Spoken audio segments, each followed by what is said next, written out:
Despois de uns minutos para a publicidade, señoras e señores, aquí estamos de novo os Troveiros de Compostela, profesor Miguel Cancio, doctor José Luis Mari Solera, un servidor, e hoxe convidado, e recapitulando sobre todo, para os señores telespectadores que se incorporan neste momento a nosa sintonía, está connosco un home de Iresa. Está o reverendo Elisardo Temperán Villaverde, coengo, canónigo e secretario do Arzobispado de Santiago de Compostela.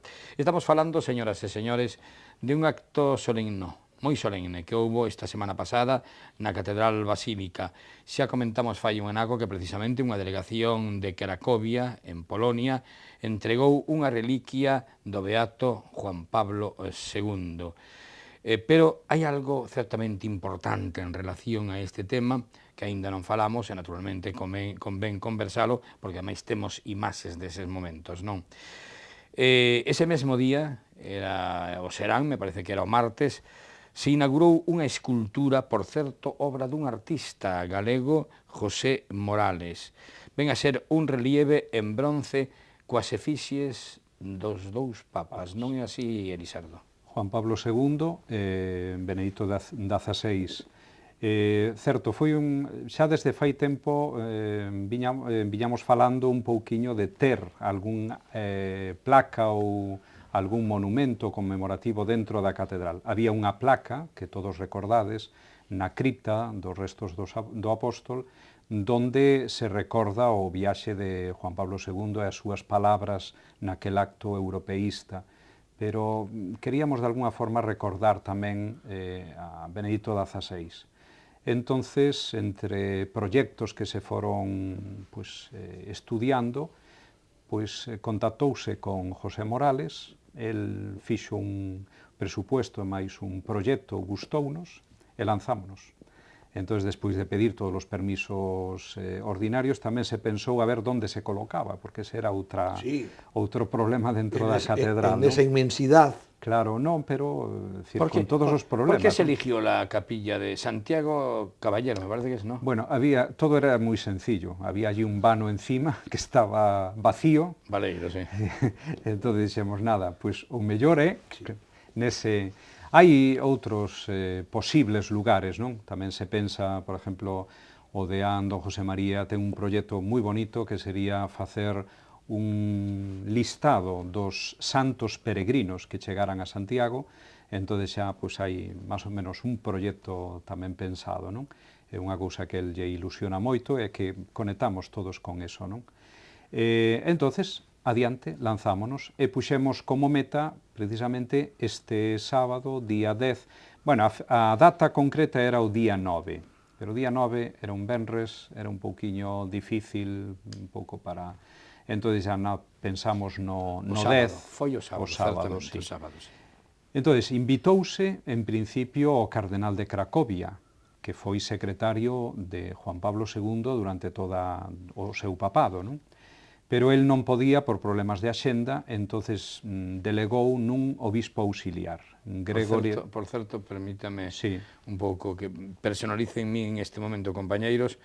Tiven oportunidade de coñecer o secretario do Papa, unha vez xa que o Papa morreu, porque xa o nomeara cardenal antes, en Roma, no Vaticano, nun restaurante que se ve a cúpula, que é onde van a cenar os cardenales casi sempre, e quen mo presentou foi Monseñor Froján. Ah, sí. Me presentou... Somos compañeiros rigurosos de curso. Pois sí, me presentou ao que fora, digamos, ayudante de cámara durante todo o pontificado e antes de su muerte el Papa lo nombró cardenal. Sí, sí. Así fue. Y me lo presentó aquella noche Monseñor Froján. Por cierto, recuerdo que me dice Froján, estábamos cenando en aquel restaurante, casi todos eran cardenales, obispos, arzobispos, etcétera, y todos a las 12 menos 10 de la noche, porque a las 12 en punto el Vaticano cierra. Aún siendo tú cardenal, príncipe de la Iglesia, me dijo Froján, teño que entrar, si non quedo fora. Claro.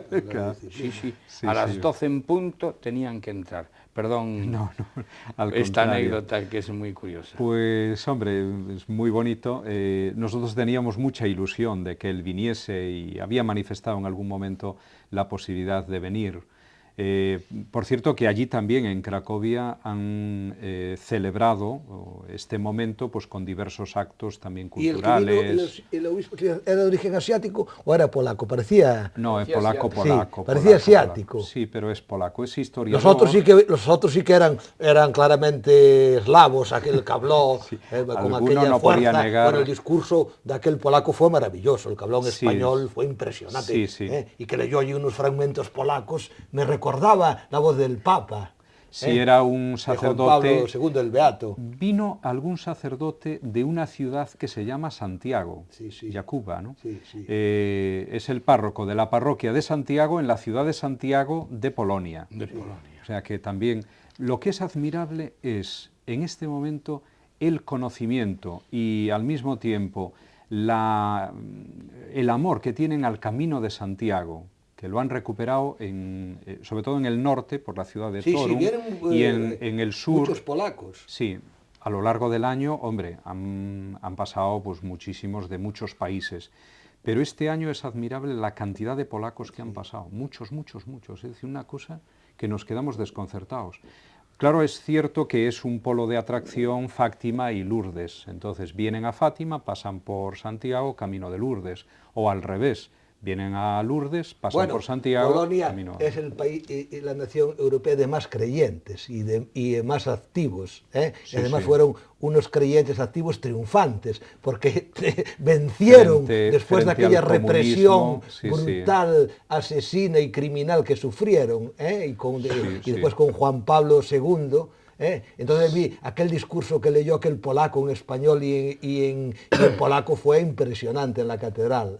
Pues estos, claro, venían representando al cardenal y en nombre de él presentaron la reliquia y presentaron una placa que también se puede ver ahora en la capilla del altar. Estuvo al lado, pero se puede ver en la capilla del Salvador. No sé si es esta, corrígeme si me equivoco, yo la tengo escrita aquí, me parece que es esta placa, dice Summi Romani Pontifices ad sepulcrum Santi Jacobi Peregrini, en alusión al carácter de peregrinos. Esa es la nuestra, Esa es la vuestra, ¿no? La que tiene las dos efigies y que está colocada encima de la hornacina donde está el apóstol caballero. Sí, en alusión a que fueron auténticos peregrinos. Y que vinieron con carácter de peregrinos. Eso lo subrayaron. En los discursos que tuvieron, subrayaron especialmente ese carácter peregrinante, es decir, venimos como peregrinos a la tumba del apóstol Santiago. Con sus indumentarias típicas. Bueno, eso fue un añadido aquí, que le hemos hecho aquí y que ellos estuvo muy bien. Felices, ¿no? Allí con toda aquella simbología, fue muy emotivo y emocionante. Conservamos en la catedral, por ejemplo, el báculo que llevó Juan Pablo II, imitando el báculo precisamente del apóstol en el Pórtico de la Gloria. Y se conserva la esclavina que llevó en aquel momento. También la de este año, la del último viaje, la de Benedicto XVI, o sea que para nosotros son reliquias. Y la silla donde estuvo sentado el pontífice. Tenemos, sí. Pero ¿dónde está esa silla? Pues muy fácil. Si vais al Museo de la Catedral, en lo que es la sala capitular, en una esquina, allí está, y además con un letrero diciendo que está, digamos, bien puesta, y recordando a qué obedece, ¿no?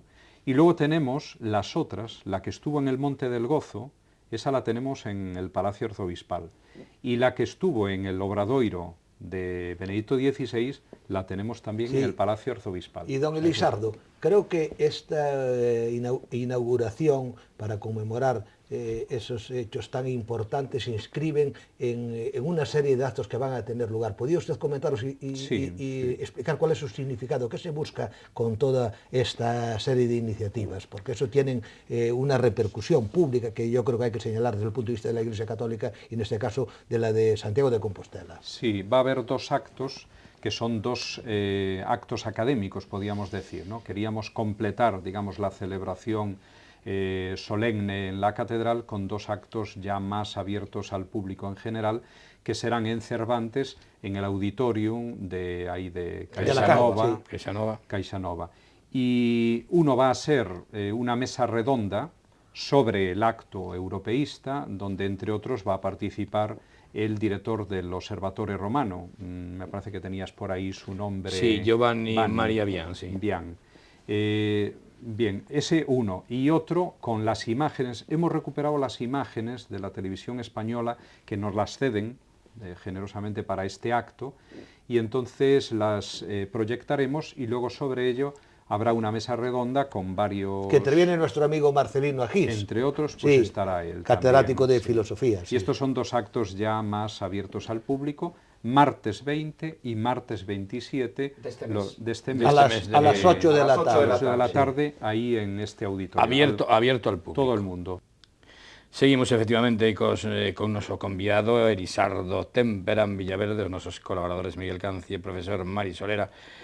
Profesor Mari Solera, te noto hoy muy, como, no sé, ensimismado, hasta inspirado, Miguel, que hasta una poesía, una canción, pero estuviste calladito. ¿Qué pasa? Estás inspirado escuchando las palabras de un hombre de Dios. Claro, es que no todas las veces se puede tener... Claro, y además hay otra cosa, que yo no sé si sabe la gente, pero don Elisardo Temperán Villaverde ha sido autor de una tesis doctoral que se titula El libro primero del Códice Calistino de la Catedral de Santiago de Compostela, entre paréntesis, un propio de la Iglesia compostelana en el siglo XII.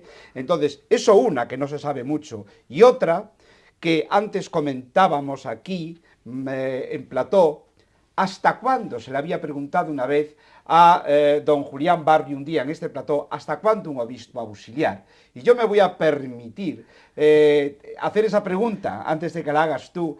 ¿Hasta cuándo un obispo auxiliar, donde yo creo que ya hay un obispo auxiliar porque ayuda en todo de una manera espectacular, que es precisamente don Elisardo Villaverde? Yo creo que si de mí dependiera, como dice el otro, ya tendríamos obispo auxiliar. Así que desde aquí elevaremos nuestras oraciones al Papa y a don Julián Barrio para que lo nombren a usted. No, pero auxiliar. es que permíteme, Miguel, es que hay una cosa, mira, y esto lo sabe toda la audiencia, la visita del Papa Benedicto XVI a Galicia, Santiago de Compostela concretamente, y luego a Barcelona, salió también, salió bordada, todo el mundo decía, nada, aquí Monseñor, ¿te acuerdas? Sí. ¿Os acordáis?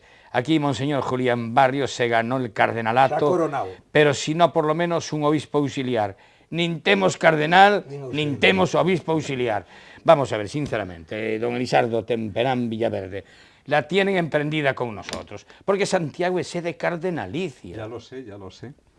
Pero precisamente se ha diversificado. El tema de los cardenales es distinto al tema del obispo auxiliar, no tiene nada que ver una cosa con la otra, ¿no? Pero ahora mismo, precisamente, acaba de haber nombramiento de nuevos cardenales y se ha ido, porque había, digamos, un peso del cardenal italiano abundaba, entonces se ha ido a diversificar por todo el mundo. Y entonces los países de Europa, que antes gozaban de mucha cantidad de cardenales, han ido viendo reducido el número, ¿no? O sea, va un poco por ahí, no es problema de que la tengan emprendida con Santiago o no.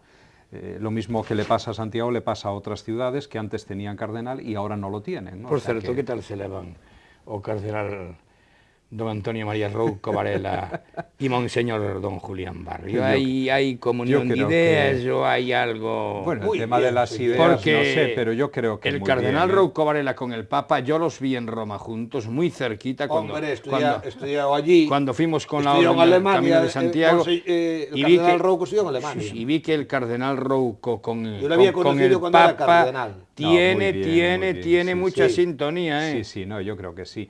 Y don Julián y don Antonio, pues yo creo que con frecuencia se ven, bueno, siempre que van a Madrid, por supuesto. A la conferencia episcopal. Pero muchas veces aquí, es decir, que viene el cardenal, se ven, comen juntos, o sea que no, por ahí no hay problema. Y después el tema del obispo auxiliar, yo no sé de quién depende, pero más de lo que le hemos pedido nosotros y hemos insistido, porque le descansaría para muchas cosas, aunque solo fuera para los actos oficiales, ¿no? Es cierto que hay toda una serie de personas que le ayudamos, hombre, en primer lugar... La simple confirmación. Sí, están los vicarios, que los vicarios le quitan muchísimo trabajo y en concreto el vicario general, don Víctor, pues le quita muchísimo trabajo delante, o sea que eso hay que reconocerlo, es una persona trabajadora 100%, que digamos solo le falta llevar la cama para el arzobispado para hacer allí noche y día, ¿no? En ese sentido es una persona muy cercana, muy generosa y muy de mano de don Julián, ¿no? Entonces, entregada 100%. Pero un obispo auxiliar yo creo que vendría muy bien, aunque solo sea para eso, para quitarle trabajo de representación en actos oficiales y tal. Ahora, ¿de quién depende? Pues no lo sé, no lo sé. Es decir, será porque otros que tal, pues tienen 1 o 2 auxiliares. Sin ir más lejos, el señor cardenal de Cracovia tiene 4 auxiliares, aparte de los eméritos que tiene, que me parece que son otros 4. O sea que yo no sé dónde puede estar la razón de por qué Santiago no tenga, ¿no?, en este momento auxiliar. Y usted haría un buen obispo, ¿eh? Menos mal. Creemos que también, efectivamente. Le quedaría bien las sortijas y que él le prestó la mía. Sí, no, pero ya sabemos que no es cuestión de eso. Pero digamos que hay un listado y hay otros delante que lo harían muchísimo mejor, y el servicio que nosotros estamos haciendo yo creo que hay que seguir haciéndolo, y por supuesto ahí estamos dispuestos a ayudar al señor arzobispo en todo lo que necesite y tal. Suele haber guerra entre ustedes así, bueno, es que esto no sé. Nos reímos mucho cuando tomamos el café a media mañana, que hacemos, no salimos a tomar el café fuera, eso es una diferencia con el mundo del funcionarado, ¿no? No, nosotros lo tomamos a pie de cañón, allí tal. Pues el café de ese que no sabe nada, pero bueno, pero bien. Pero moja. Sí. Pero nos juntamos, nos reímos un poco. Que tomas en la universidad. Nos reímos un poco, arreglamos un poco el mundo y genial, ¿no? Y después cada uno continúa con su trabajo y genial. Bueno, o sea que... don Elisardo, ¿cómo ve usted en estos momentos aquí el papel de la Iglesia en Santiago y con esta fuerza de los peregrinos y la situación de la catedral, que parece ser que por la situación económica se han parado un poco las obras, y pensamos que es muy importante que eso se lleve a término, porque es la base que atrae a toda la gente, al 90% que llega a Santiago? Yo creo que el Estado debía de ser consciente de esto, como pasa en otros países y en otras naciones. Y la propia ciudad de Compostela. Sí, y por supuesto, y la ciudad de Compostela y todas las entidades de Compostela. Si Dios quiere, el año próximo vamos a hacer un acto conmemorativo, no, porque no es la fecha, eso no es lo importante, pero sí vamos a conmemorar los 1200 años del redescubrimiento de los restos por Teodomiro y de la fundación de la ciudad de Compostela, claro. Porque la ciudad de Compostela comienza a existir cuando Teodomiro se traslada desde Iria a Santiago y decide quedarse aquí. Es decir, y trae a unos monjes que atiendan el culto al apóstol y tal. O sea que eso es un elemento importantísimo. Pero bueno, nunca hay mal que por bien no venga. Y yo considero que todo el tema del Calistino, a pesar de haber sido una desgracia, pues en la catedral, que habíamos empezado ya a dar algunos pasos en orden a, pues eso, a poner orden a cosas que se veían que estaban funcionando mal, la fundación de la catedral, que ya pues don Salvador había puesto en marcha unos años antes, pero que todavía no acababa de arrancar. Es decir, digamos que nos sirvió para dar el paso definitivo adelante. Luego, con la intervención del arzobispo en nombrar un administrador general laico, digamos que no tiene nada... la facultad, un gran economista, un gran, pues le conocerás una gran persona, y sabrás que es una persona que se ha ganado ganado nuestra confianza desde el primer momento. Y todo eso, ¿cómo se digamos, llama don Francisco? El administrador administrador general, él es Francisco Domínguez. Sí. Domínguez, Sí. Francisco. Pues yo creo que ha sido, digamos, el despegue ya definitivo en cuanto a poner las cosas, digamos, un poquito más en orden, no que antes, porque a veces se han cargado las tintas como si todo estuviera fuera un desastre, porque ahí están los números, los peregrinos han seguido llegando y este año han superado todo lo hasta la fecha previsto, ¿no? Y seguirán, si Dios quiere.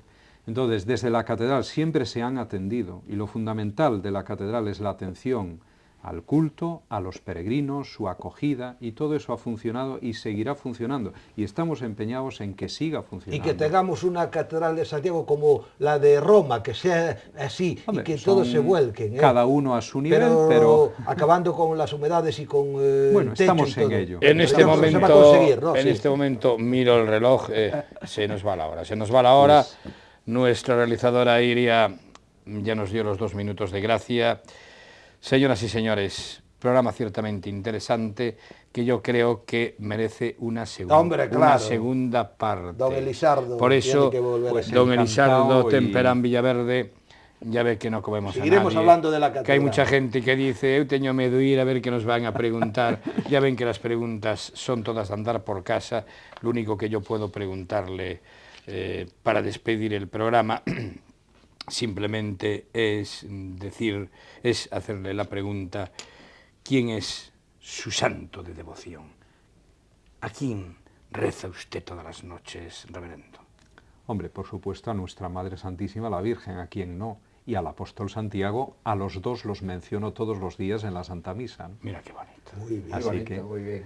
Tenemos canción, hombre, y hay con que las cantar. cantigas de Alfonso X, que Claro, menos, ¿no? qué menos. Y hay que cantar con nosotros. Pues sí, no hay profeta. Profesor Mari Solera Daritoni. Bueno, pues ya que tenemos aquí a este digno representante de la Iglesia y de la Iglesia Católica y en Santiago de Compostela, y que ojalá pues sea un gran proyecto también para el desarrollo mucho mayor de la Iglesia, vamos a cantar, y él que reciba a los peregrinos, vamos a cantar esa canción de peregrinos tan antigua, que es el romance de Don Gaiferos, más o menos, se dice así. E onde vai aquí el romeiro, meu romeiro a donde irá? Camiño de Compostela, non sei se ali chegará. Os pés levacheos de sangue, xa non pode máis andar. Mal bocado pobre vello, non sei se ali chegará. Ten longas e brancas barbas, ollos de 12 mirar, ollos gazos leonados, verdes como ahogado mar. E onde ides, meu romeiro, onde queredes chegar? Camiño de Compostela, donde teño meu fogar. Compostela é miña terra, deixei na seta no sai, relucente en 7 soles, brilante como un altar. Collase a min, meu velliño, vamos xuntos camiñar. Eu son troveiro das trovas da Virxe de Bonavante, e eu chamo o medón Gaiferos, Gaiferos de Mormaldán. Se agora non teño forzas, meu Santiago mal dará. Chegaron a Compostela, foron a catedral, a desta maneira falou Gaiferos de Mormaldán. Gracias, meu señor Santiago, aos vosos pés mete xa. Si queres tirarme a vida, podes más, señor, tirar. Porque morrerei contento nesta santa catedral. E o vello das brancas barbas caí tendido no chan, pero os seus ollos verdes, verdes como ahogado mar. O bispo que esto viu, ali o mando enterrar. E así morreu, meus señores, Gaiferos de Mormaldán. Isto é un dos moitos milagros que Santiago Apóstol fai. ¡Viva el apóstol! ¡Viva! Don Elisardo, muchísimas gracias Encantado. por estar con nosotros. Y a ustedes, señoras y señores, gracias. Si nos quieren seguir escuchando, ya saben que este programa se repite mañana, sábado y el domingo. Adiós, amigos. Adiós.